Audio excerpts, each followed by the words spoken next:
This video is a follow-up to the last one I did where I gave a high-level overview of the Algorand blockchain. At the end of the last video, I said that I would share with you a practical application of something that you can build on top of this Algorand blockchain or any smart contract platform for that matter. Here is the app that I have built. It's called Caligo. It is a peer-to-peer escrow app for purchasing real estate.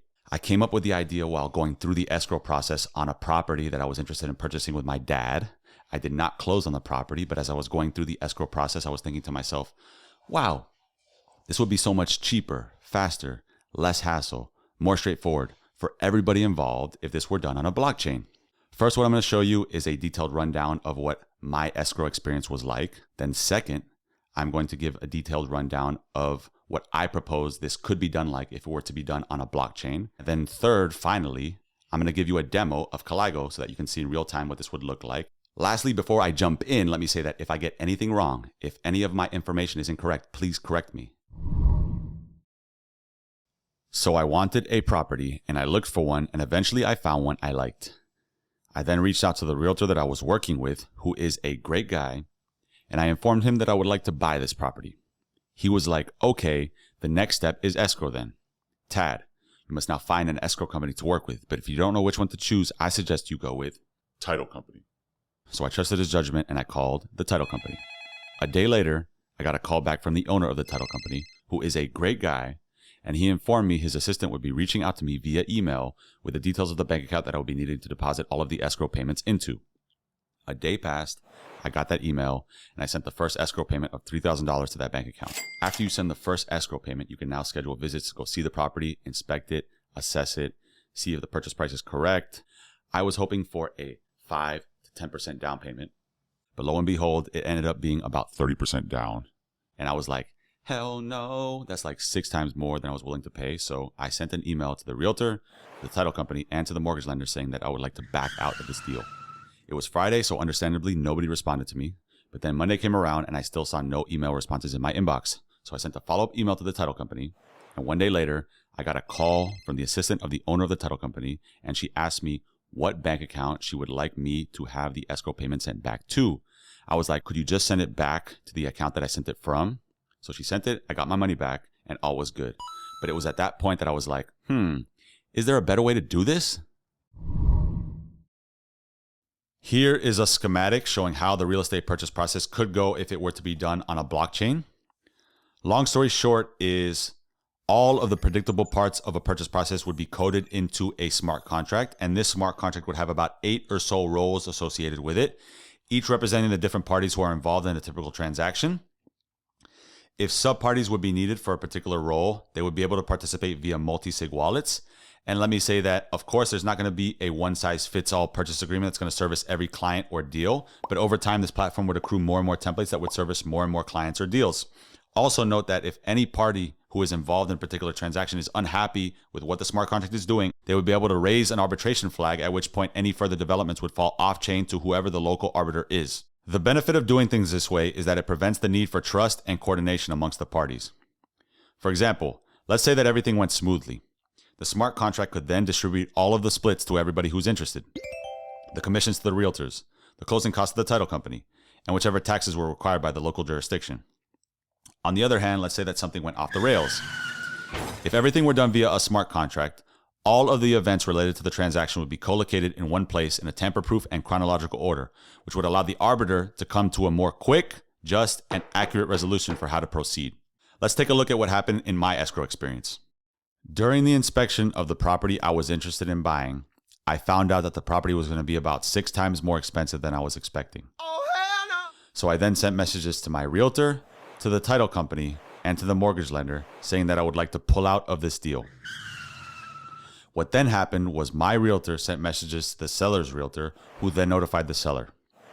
What makes more sense to me is that if this were powered by a smart contract, I could have simply issued a pullout request to the smart contract, and the smart contract could have automatically sent notifications to all of the parties involved.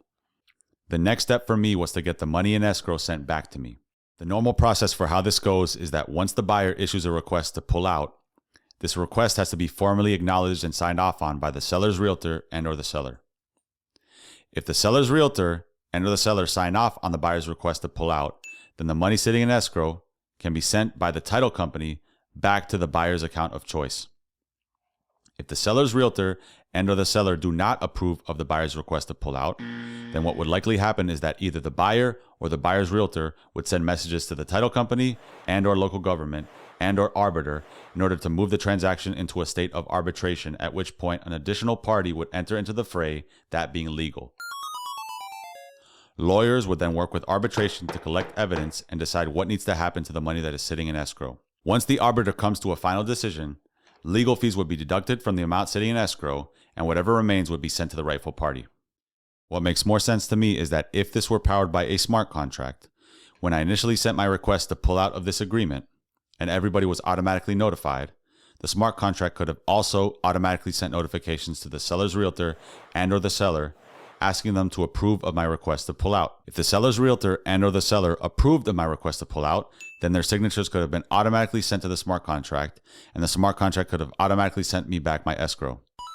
If the seller's realtor and or the seller did not approve of my request to pull out, aka their signatures were never received by the smart contract, then either me or my realtor could have issued an arbitration flag to the smart contract, at which point arbitration could have been notified, and then they could have reviewed the event logs on the smart contract and seen that I did issue my pullout request at an acceptable point. Then the arbiter could have rightfully transferred the escrow amount back to me at a much lower fee than were legal to have been involved. These are just a few examples of the efficiencies that a smart contract real estate purchasing experience could provide, and I see this as a growing trend in crypto/blockchain literate jurisdictions within the next 5 to 10 years. This is really going to make a lot of sense once local jurisdictions begin storing titles, deeds, and liens on blockchains. There are probably many companies who have an app like this in development, but the biggest one that I am aware of is an app or a company called Proppy, and they are developing their app on top of the Ethereum blockchain. We have arrived at the demo portion. Anyways, now you understand what it's all about, and let me give you a demo of the MVP that I built. It's called Caligo.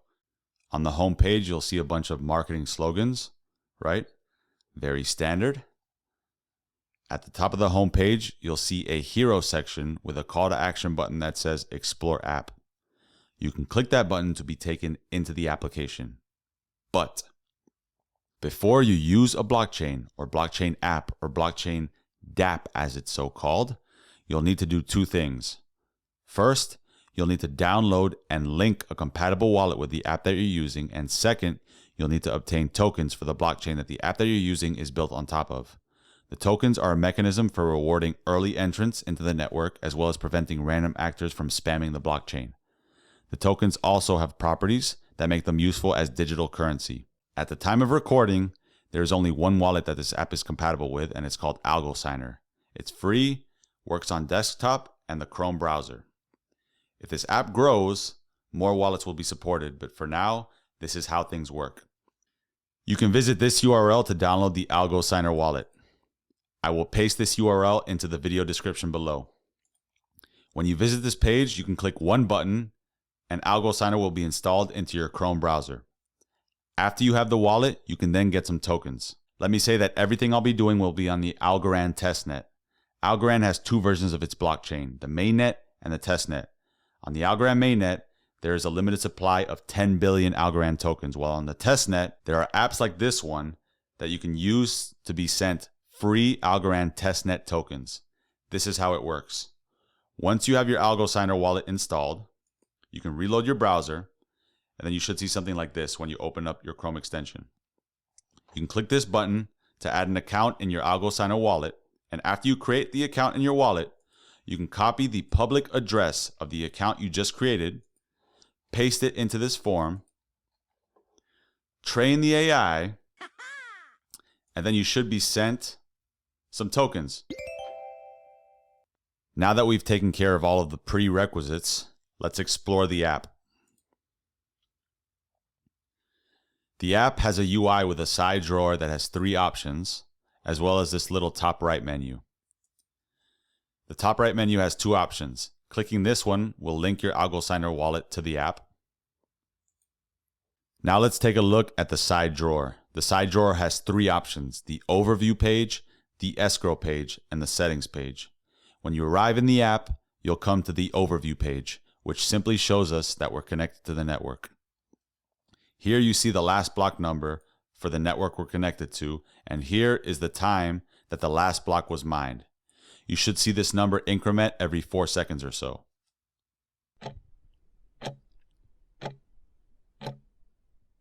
On Algorand, blocks are mined every 4 seconds, Ethereum every 10 to 12 seconds, Bitcoin every 10 minutes. Here is the settings page. You can change which network the app is connected to on this page. When you change the network, the app will detect which accounts exist on that network in your wallet. When you click Save, you'll see the operator config update accordingly. Let's switch back to the testnet though, and the original account for the purposes of this demo. And now let's check out the escrow page.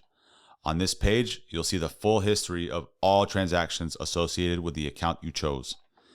On the actions column, you can view the full data for each transaction as it exists on the blockchain. Let's go back and now click on the actions button here. Now we can create a purchase agreement for a real estate contract. Here you see the escrow amounts, the total price, inspection period start, end, closing date, and here you have all the roles: buyer, seller, arbiter, realtor, their commissions, the title company, jurisdiction, lender. You can sign a transaction, and eventually our smart contract will be mined to the next block. Right? We can see the contract detail here.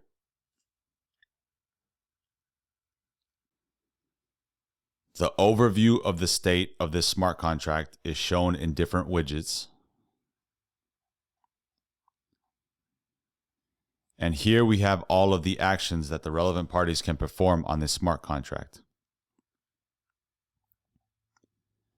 Here is the timeline of how the smart contract is progressing.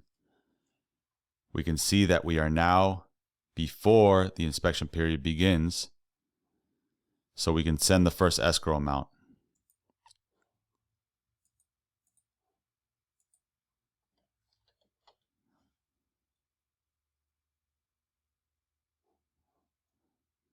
You should see the balance update quite quickly.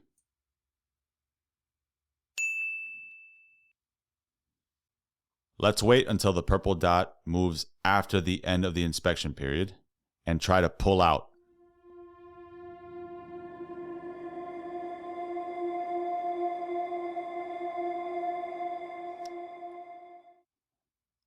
All right. Now let's try to pull out.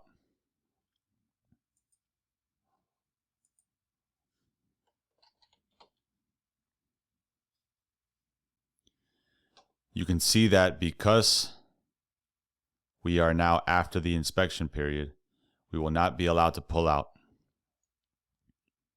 And the arbitration team will easily see what had happened.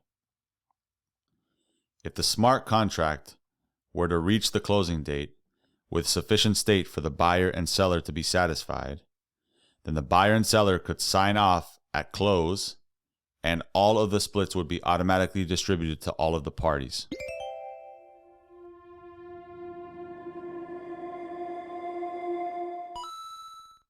So that's the gist of Caligo. It's a bare bones MVP showcasing this concept. I hope you enjoyed it.